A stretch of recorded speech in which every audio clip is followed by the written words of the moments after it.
Hello friends, आपके अपने channel economics गुरुजी में एक बार फिर से स्वागत है। इस वीडियो में हम इस चैप्टर को फिनिश करेंगे। कौन सा चैप्टर? चैप्टर नंबर सेकंड, जो हम स्टडी कर रहे थे, कंज्यूमर इक्विलिब्रियम, उपभोक्ता का संतुलन। इसको यहाँ पर हम फिनिश करेंगे। लास्ट पार्ट है ये। इसमें जानेंगे कि हम तरसा वक्र या अनधिमान वक्र अथवा उदासीनता वक्र और बजट लाइन, कीमत रेखा की सहायता से उपभोक्ता के संतुलन को किस प्रकार से ज्ञात किया जा सकता है, उसके बारे में हम विस्तृत रूप से यहाँ पर समझेंगे। तो आगे बढ़े उससे पहले मैं आपको बता दूं कि इस चैप्टर में जितने भी पार्ट थे या जितने भी कॉन्सेप्ट्स थे, वो सभी कॉन्सेप्ट्स इस ये जो पार्ट है, यानी हम यहाँ पर उपभोक्ता के संतुलन को जानेंगे, जिसमें बजट लाइन, बजट रेखा और अनधिमान वक्र, अनधिमान मानचित्र, घटती हुई सीमांत प्रतिस्थापन की दर, अनधिमान वक्र का ढाल, बजट रेखा का ढाल, इन सभी को लेते हुए यहाँ पर हम इसकी स्टडी करेंगे। तो ये सभी कॉन्सेप्ट हम पिछले वीडियोस में पढ़ चुके हैं, और अभी तक आपने उन वीडियोस को नहीं देखा है, नहीं समझा है, तो उन सभी वीडियोस के लिंक मैं इस वीडियो के डिस्क्रिप्शन में मेंशन कर रहा हूँ, ताकि आप इजी वे से उन सभी वीडियोस को देख सकें, उन तक पहुँच सकें। तो मेरे आपसे रिक्वेस्ट है, निवेदन है कि आप पहले उन सभी वीडियोस को जरूर देखें, नहीं देखे हैं तो आइए शुरू करते हैं। तटस्थता वक्र विश्लेषण की मान्यताएं। अब यहाँ पर हम तटस्थता वक्र और बजट रेखा की सहायता से उपभोक्ता के संतुलन को ज्ञात तो कर रहे हैं, परंतु इसकी भी यहाँ पर कुछ मान्यताएं हैं, कुछ एजम्पशंस हैं, कुछ बातों को, कुछ सर्कमटेंसेस, कुछ परिस्थितियों को माना गया है यहाँ पर। उसमें सबसे फर्स्ट आप देख रहे हैं विवेकशीलता। उपभोक्ता को विवेकशील माना जाता है। विवेकशील मतलब वो जो निर्णय लेना चाहता है वो अच्छे से ले सकता है, उसका माइंड, उसका दिमाग अच्छे से काम कर रहा है, उसके पास जो आय है उस आय को दोनों वस्तुओं पर इस प्रकार से खर्च करता है कि उसे अधिक से अधिक संतुष्टि मिले। उपभोक्ता का सबसे अंतिम गोल, अंतिम उद्देश्य यही होता है कि अपने पास पड़े सीमित साधनों से किस प्रकार से अधिक संतुष्टि प्राप्त करे। ठीक है, तो उपभोक्ता को विवेकशील माना जाता है, अर्थात उपभोक्ता के आय स्तर एवं विभिन्न वस्तुओं की कीमतों के दिए होने पर वह अपनी उपयोगिता को अधिकतम करता है, और यह भी माना गया है कि उपयोगिता को अधिकतम करने हेतु उसे सभी संबंधित सूचनाओं की पूर्ण जानकारी होती है। मतलब यह है, सभी सूचनाएं, कौन सी सूचनाएं? कि उसके पास जो भी बंडल हैं, उपभोक्ता के पास पड़ी आय और दोनों वस्तुओं की कीमतें, इन दोनों के रहते हुए, इन दोनों को देखते हुए उपभोक्ता को जो कुछ भी बंडल उसको मिल सकते हैं, उन सभी बंडलों का ज्ञान उपभोक्ता को है, हम यहां पर यह मानते हैं। ठीक है, उसके बाद अगली जो मान्यता है वह है उपयोगिता क्रमवाचक है।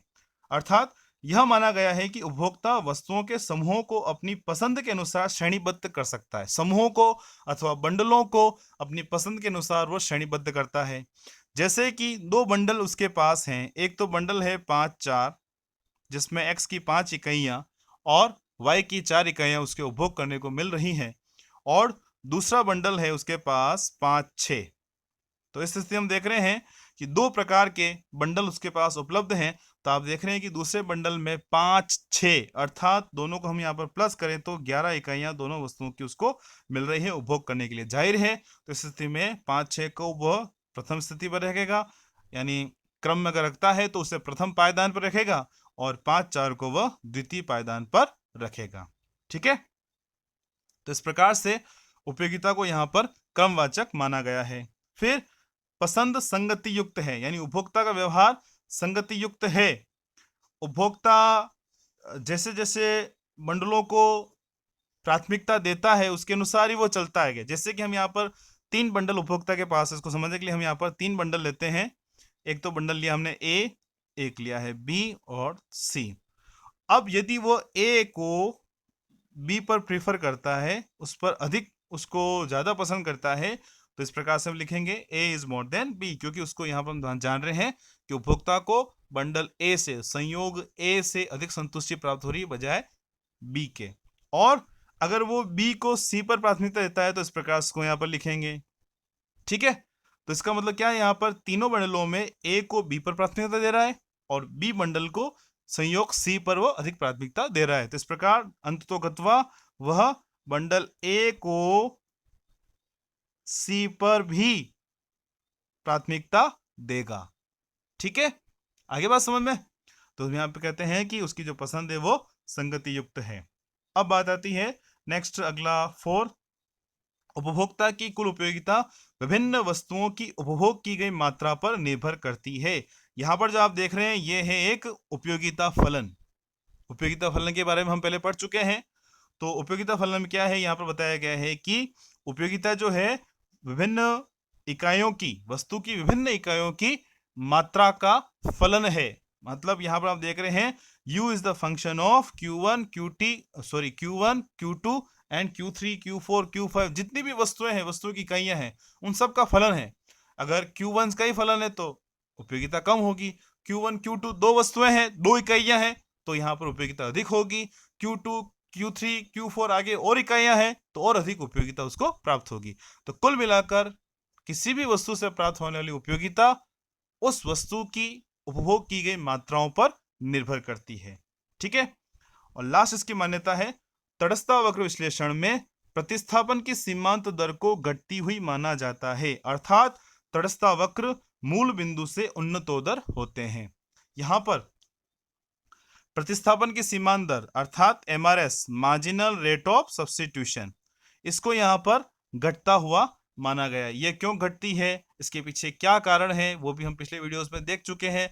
मैंने अभी आपको बोला है कि अगर आपने वीडियोस को नहीं देखा है तो वीडियोस को देखना चाहते हैं, समझना चाहते हैं, तो उन सभी वीडियोस के लिंक मैं इस वीडियो के डिस्क्रिप्शन में मेंशन कर रहा हूं। और एक बात और, यदि आप इस चैनल के नए व्यूअर हैं तो चैनल को सब्सक्राइब जरूर करें। चैनल को सब्सक्राइब करने के बाद बेल आइकन को हिट करें ताकि आने वाले नए वीडियोस के नोटिफिकेशन आपको जल्दी से तुरंत मिल जाए और आपको बिना किसी दिक्कत के अच्छा कंटेंट जो है वो पढ़ने को मिल जाए। और एक बात, अगर आपको वीडियो अच्छा लगा है तो इस वीडियो को लाइक करना ना भूलें, और नहीं लगा है तो कोई बात नहीं, डिसलाइक करें। और इससे रिलेटेड जो भी कमेंट आपके माइंड में आता है कि वीडियो कैसा लगा है, क्या है आपको और क्या चाहिए, तो कमेंट बॉक्स में कमेंट जरूर करें। ठीक है। तो यहाँ पर हम देख रहे थे कि MRS जो वो डाउन ट्रेंड में होती है, प्रतिस्थापन की सीमांत दर वो घटती हुई होती है। इसी कारण से जो उदासीनता वक्र अथवा अनधिमान वक्र या तटस्थता वक्र हम जो बनाते हैं वह मूल बिंदु से उन्नतोदर होता है। ठीक है। इसके पीछे कारण क्या है, जो MRS है, प्रतिस्थापन की सीमांत दर है, वो घटती हुई होती है। ठीक है। अब तटस्थता वक्र विश्लेषण की सहायता से उपभोक्ता का संतुलन, यानी अभी तक हमने जितनी भी मान्यताएं थी उन सभी मान्यताओं का अध्ययन कर लिया है। ठीक है। अब हमें यहाँ पर तटस्थता वक्र विश्लेषण की सहायता से उपभोक्ता के संतुलन को देखना है, तो कुछ शर्तें हैं, वो शर्तें पूरी होना जरूरी हैं। कुछ कंडीशंस हैं, वो शर्तें कौन सी हैं? सबसे पहली है, उपभोक्ता के संतुलन का बिंदु वह बिंदु होता है जहां पर बजट रेखा एक तटस्थता वक्र को स्पर्श करती है। मेन बात ध्यान रखिएगा कि उस बिंदु पर बजट रेखा एक दूसरे को स्पर्श करनी चाहिए, यही अधिकतम संतुष्टि का बिंदु होता है। ठीक है, सबसे पहली बात तो ये। फिर आगे आता है कि उपभोक्ता के संतुलन के बिंदु पर प्रतिस्थापन की सीमांत दर कीमत अनुपात के बराबर होनी चाहिए, अर्थात तटस्थता वक्र का ढाल और बजट रेखा का ढाल, यह दोनों आपस में बराबर होने चाहिए। किस पर? जिस बिंदु पर हमने उपभोक्ता के संतुलन को माना है उस पर। और वो बिंदु कौन सा होगा? जहां पर बजट रेखा और तटस्थता वक्र एक दूसरे को स्पर्श कर रहे हों। ठीक है। तीसरी जो इसकी शर्त है वह यह है कि उपभोक्ता के संतुलन के बिंदु पर प्रतिस्थापन की सीमांत दर यानी MRS XY जो है वह गिरती हुई होनी चाहिए। एक बात यहां पर यह ध्यान रखनी है, ठीक है, कि जो MRS जो हमने मानी है, मार्जिनल रेट ऑफ सब्स्टिट्यूशन, वो डाउन ट्रेंड में होनी चाहिए। ठीक है। ये तीनों शर्तें पूरी होनी चाहिए। ये डाउन ट्रेंड में होगी तो ही उपभोक्ता संतुलन में हम यहाँ पर मानते हैं, यानी तीनों शर्तें पूरी होगी तो ही उपभोक्ता के संतुलन को माना जाता है कि हमने जो उपभोक्ता के संतुलन को निकाला है वो बिल्कुल एकदम सही है। उस बिंदु पर उपभोक्ता अपनी आय और दोनों वस्तुओं की कीमतों के रहते हुए अधिकतम संतुष्टि प्राप्त कर रहा है। ठीक है।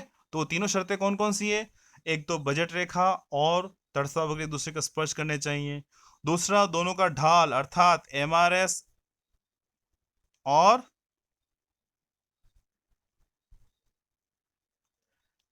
PX/PY अर्थात कीमत रेखा और तटस्थता वक्र का ढाल दोनों आपस में बराबर होने चाहिए। ये तो है तटस्थता वक्र का ढाल और ये है बजट रेखा का ढाल, ये दोनों आपस में बराबर होने चाहिए। और उसके बाद एमआरएस जो है वो डाउन ट्रेंड में होनी चाहिए, अर्थात जो तटस्थ वक्र हमने बनाया है वह मूल बिंदु से उन्नतोदर होना चाहिए, कॉन्वेक्स होना चाहिए, नदोत्तर नहीं होना चाहिए, कॉनकेव नहीं होना चाहिए। ठीक है, तो इन तीनों शर्तों को देखते हुए हम ज्ञात करते हैं कि उपभोक्ता का संतुलन कहाँ होगा। यह आपके सामने एक चित्र है, इसको मैं थोड़ा सा बड़ा कर देता हूं ताकि आपको अच्छे से समझ में आ सके। ठीक है, तो देख रहे हैं आप यहाँ पर एक डायग्राम दिया गया है जिसमें एक तटस्थ मानचित्र बनाया गया है, जिसमें IC1, IC2, IC1, IC2, IC3, ठीक है, तीन अलग अलग उदासीनता वक्र दिए गए हैं, तटस्थ वक्र दिए गए हैं, एक बजट रेखा बनाई गई है। और इन सब के रहते हुए हम देख रहे हैं कि यहाँ पर उपभोक्ता के संतुलन को बिंदु माना गया है, वह बिंदु है Q, यानी बिंदु Q पर उपभोक्ता संतुलन में होगा। क्यों होगा, कैसे होगा, वो हम यहाँ पर समझते हैं। तो सबसे पहले इजी कॉन्सेप्ट को लेते हुए समझते हैं कि बिंदु Q ही क्यों, बिंदु Q पर ही उपभोक्ता का संतुलन क्यों है, बिंदु A और बिंदु B पर क्यों नहीं। हम दोनों को कंसिडर करें तो क्या कंडीशन अपने सामने आती है। तो तीनों पॉइंट लेते हैं हम, बिंदु A को भी लेते हैं, बिंदु Q को भी लेते हैं, बिंदु B को भी लेते हैं। तो आप देख रहे हैं इसमें कि बिंदु A और B, तो क्या यह भी उपभोक्ता के संतुलन के बिंदु हो सकते थे? सोचिए, हो सकते थे, बिल्कुल हो सकते थे। क्यों? क्योंकि ये दोनों बिंदु उपभोक्ता की बजट रेखा के ऊपर हैं, और बजट रेखा पर या बजट रेखा के अंदर कोई भी बिंदु हो उपभोक्ता उसको प्राप्त कर सकता है। तो बिंदु ए और बी क्यों नहीं, बिंदु क्यू ही क्यों? बिंदु क्यू जो है वही उपभोक्ता का संतुलन बिंदु क्यों है? क्यों है? क्योंकि आप बिंदु ए और बिंदु बी को देखिए, यह कौन से तटस्थ वक्र पर है? IC1 पर है, 2 पर है, या IC3 पर है? कौन से पर है? ये IC1 पर है। ठीक है, और बिंदु Q को देखते हैं तो कौन सा IC पर है? IC2 पर है। और आपने तटस्थ मानचित्र में देखा था कि तटस्थ मानचित्र में ऊंचा तटस्थ वक्र अधिक संतुष्टि प्रदान करता है बजाय निचले तटस्थ वक्र के। क्यों? क्योंकि एक ऊंचे तटस्थ वक्र पर उपभोक्ता दोनों ही वस्तुओं की अधिक मात्रा का उपभोग कर सकता है, इसलिए उसकी पसंद, उसकी रुचि, उसका प्रेफरेंस यही होता है कि एक तटस्थ मानचित्र में ऊपर की तरफ वो बढ़े।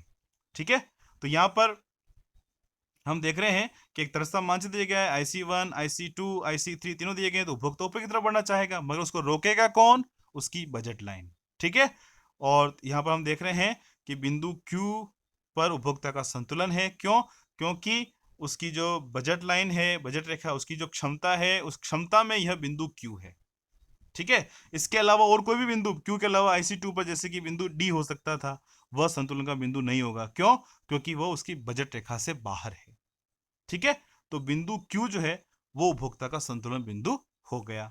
अब बात आती है कि बिंदु C क्यों नहीं, यह क्यों नहीं है उपभोक्ता के संतुलन का बिंदु? क्यों? क्योंकि बिंदु C जो है आप देख रहे हैं उपभोक्ता की बजट रेखा से बाहर, ये उपभोक्ता की बजट रेखा है। इस बजट रेखा पर जो भी कोई भी बिंदु होगा उपभोक्ता उस बिंदु पर रह सकता है। इसके बाहर कोई भी बिंदु है तो उपभोक्ता के लिए वह अप्रापनीय बिंदु होगा, अप्रापनीय संयोग है, अप्रापनीय बंडल है, उस पर उपभोक्ता नहीं पहुंच सकता है। तो कुल मिलाकर बिंदु ए और बिंदु बी पर वह संतुलन में रह सकता है पर रहना नहीं चाहेगा। क्यों? क्योंकि उपभोक्ता जितना खर्च कर रहा है उस खर्च में उसको कम संतुष्टि प्राप्त हो रही है, और बिंदु सी पर वह रह नहीं सकता क्योंकि वह उसकी क्षमता से बाहर है। इसीलिए अब वही बिंदु बचता है जो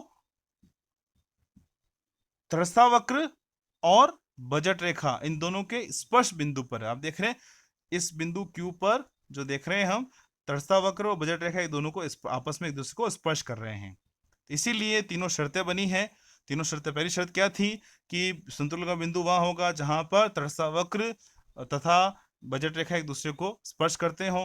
दूसरी, दोनों का ढाल, दोनों का जो ढाल है, स्लोप है, दोनों आपस में बराबर होने चाहिए। ठीक है, MRS बराबर PX/PY। और तीसरा, इस स्थिति में MRS घटती हुई होनी चाहिए। MRS जो है वो घटती हुई होगी तो यहाँ पर जो त्रस्ता वक्र होगा वह क्या होगा? कॉन्वेक्स होगा, उन्नतोदर होगा, नदोत्तर नहीं होगा। तो तीनों ही शर्तें इस बिंदु Q पर पूरी हो रही है, इसलिए बिंदु Q ही उपभोक्ता के संतुलन वाला बिंदु होता है। ठीक है, तो आई होप यह वीडियो, यह कंसेप्ट आपको अच्छे समझ में आया होगा। अगर आपको आया है तो लाइक जरूर करें, ठीक है, कमेंट बॉक्स में कमेंट जरूर करें।